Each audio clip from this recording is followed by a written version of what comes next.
এই এবিএম মহিউদ্দিন চৌধুরীর নামে একটি এলিভেটেড এক্সপ্রেস হবে, মানুষের জীবনকে ঝুঁকিপূর্ণ রেখে উদ্বোধন হবে, সেটা চট্টগ্রামবাসী কখনো মেনে নেবে না। রাষ্ট্রের জনগণকে বাঁচানোর জন্য এখানে রাষ্ট্রীয় সম্পদ কাজে লাগাবেন, সেখানে কোনো বাধাই কিন্তু বাধা হতে পারে না। এই ফুটওভার ব্রিজ নির্মাণ না করে এই ফ্লাইওভারটি উদ্বোধন করা যাবে না, কারণ জনসাধারণের জীবনের নিরাপত্তার চাইতে কোনো উন্নয়ন বড় হতে পারে না। মানুষ নিরাপদ লালখান বাজারের প্রতি আস্থা জ্ঞাপন করে আমাকে তাদের জনপ্রতিনিধি নির্বাচিত করেছেন। এই জনপ্রতিনিধি হিসেবে তাদের কাছে আমার প্রতিশ্রুতি ছিল যে এই রাস্তাটাকে, এই সড়কটি পারাপারে জনসাধারণের নিরাপদ পারাপারের সাথে আমরা একটি ফুটওভার ব্রিজ নির্মাণ করার ওয়াদা আমরা করেছিলাম। সেই ফুটওভার ব্রিজটি যখন আমরা বিভিন্ন সংস্থার কাছে আমরা এটির দাবি নিয়ে আমরা গিয়েছি, তখন আমরা জানতে পারি যে এখানে যেটি এলিভেটেড এক্সপ্রেসওয়ে নির্মাণ হচ্ছে, সেই এলিভেটেড এক্সপ্রেসের আওতায় এখানে একটি ফুটওভার ব্রিজ করার পরিকল্পনা আছে চট্টগ্রাম উন্নয়ন কর্তৃপক্ষের। পরবর্তীতে চট্টগ্রাম সিটি কর্পোরেশনের প্রস্তাবিত 38টি যে ফুটওভার ব্রিজ আছে, যেহেতু সিডি এখানে এই ফুটওভার ব্রিজ নির্মাণ করবেন বলে চট্টগ্রাম সিটি কর্পোরেশনকেও আশ্বস্ত করেছেন, মাননীয় মেয়র মহোদয়কে আশ্বস্ত করেছেন, তখন চট্টগ্রাম সিটি কর্পোরেশন এই স্পানিমরের ফুটওভার ব্রিজটি বাদ দিয়ে অন্যান্য ফুটওভার ব্রিজগুলো নির্মাণ করার পরিকল্পনা গ্রহণ করেন। কিন্তু আমরা দেখতে পাচ্ছি যে এর পরবর্তীতে আমরা বিভিন্নভাবে যখন সিডিএর কাছে এটি নিয়ে দাবি তুলেছি যে ফুটওভার ব্রিজটি নির্মাণ করার ব্যাপারে, তখন তারা বিভিন্নভাবে এখানে বিভিন্ন প্রতিবন্ধকতার কথা তারা বলে থাকেন। তা আমরা মনে করি যে এই সড়কটি হচ্ছে যে রাষ্ট্রীয় সম্পত্তি, রাষ্ট্রের জনগণকে বাঁচানোর জন্য এখানে রাষ্ট্রীয় সম্পদ কাজে লাগাবেন, সেখানে কোনো বাধাই কিন্তু বাধা হতে পারে না।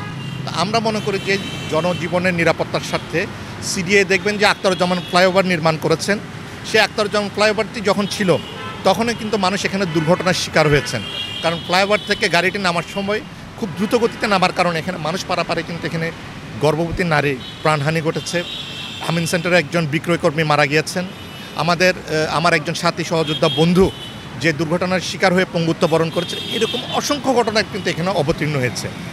এই একটি ফ্লাইওভার ছিল তখনই এটি ঝুঁকিপূর্ণ ছিল, এখন এলিভেটেড এক্সপ্রেসওয়ের যেই র্যাম্পটি দেখছেন, এই র্যাম্পটি এদিক থেকে নেমে ওদিক থেকে আখতারুজ্জামান ফ্লাইওভারের র্যাম্প নেমেছে। তাহলে দুটি ফ্লাইওভার থেকে যদি দ্রুত গতির গাড়ি নামে, এখানে বাচ্চারা পারাপার করেন, নারীরা পারাপার করেন, বয়োজ্যেষ্ঠরা পারাপার করেন, সর্বোপরি জনসাধারণ এটি পারাপারের কাজে ব্যবহৃত হয়। আমরা মাঝখানে যে মিডল লাইনটি সেটিও আমরা উঁচু করে দিচ্ছি। তাহলে আমরা জনগণের নিরাপত্তার বিবেচনা না করে, নিরাপত্তার কথাটি বিবেচনা না করে আমরা আজকে এই ফুটওভার ব্রিজটি উদ্বোধন করার উদ্যোগ নেওয়া হচ্ছে।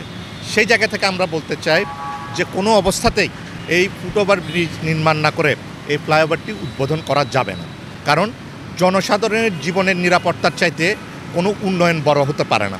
আমরা চাই উন্নয়ন হবে জনস্বার্থ বিবেচনা করেই এলিভেটেড এক্সপ্রেসওয়েটি যাতে উদ্বোধন করা হয়। আর আমি আরেকটি কথা বলবো, মাননীয় প্রধানমন্ত্রী দেশরত্ন শেখ হাসিনা সারা বাংলাদেশে যে উন্নয়ন কার্যক্রম করেছেন, এই এলিভেটেড এক্সপ্রেসওয়ে যে নির্মাণ করেছেন, সেটা কিন্তু জনগণের সুবিধার জন্য, জনগণকে অসুবিধার সৃষ্টি করে তিনি কোনো নির্মাণ কাজ পরিচালনা করতে বলেননি। এই এলিভেটেড এক্সপ্রেসওয়েটি যার নামে আলহাজ এবিএম মহিউদ্দিন চৌধুরী, তিনি চট্টগ্রামের গণমানুষের নেতা ছিলেন, তিনি বিষয়ে চট্টগ্রামের মানুষের স্বার্থ চিন্তা করতেন, জনগণের স্বার্থ চিন্তা করতেন। যেখানে জনগণের স্বার্থ জলাঞ্জলিত হতো সেখানে কিন্তু এবিএম মহিউদ্দিন চৌধুরীর প্রতিবাদ করতেন। এই এবিএম মহিউদ্দিন চৌধুরীর নামে একটি এলিভেটেড এক্সপ্রেস হবে, মানুষের জীবনকে ঝুঁকিপূর্ণ রেখে উদ্বোধন হবে, সেটা চট্টগ্রামবাসী কখনো মেনে নেবে না।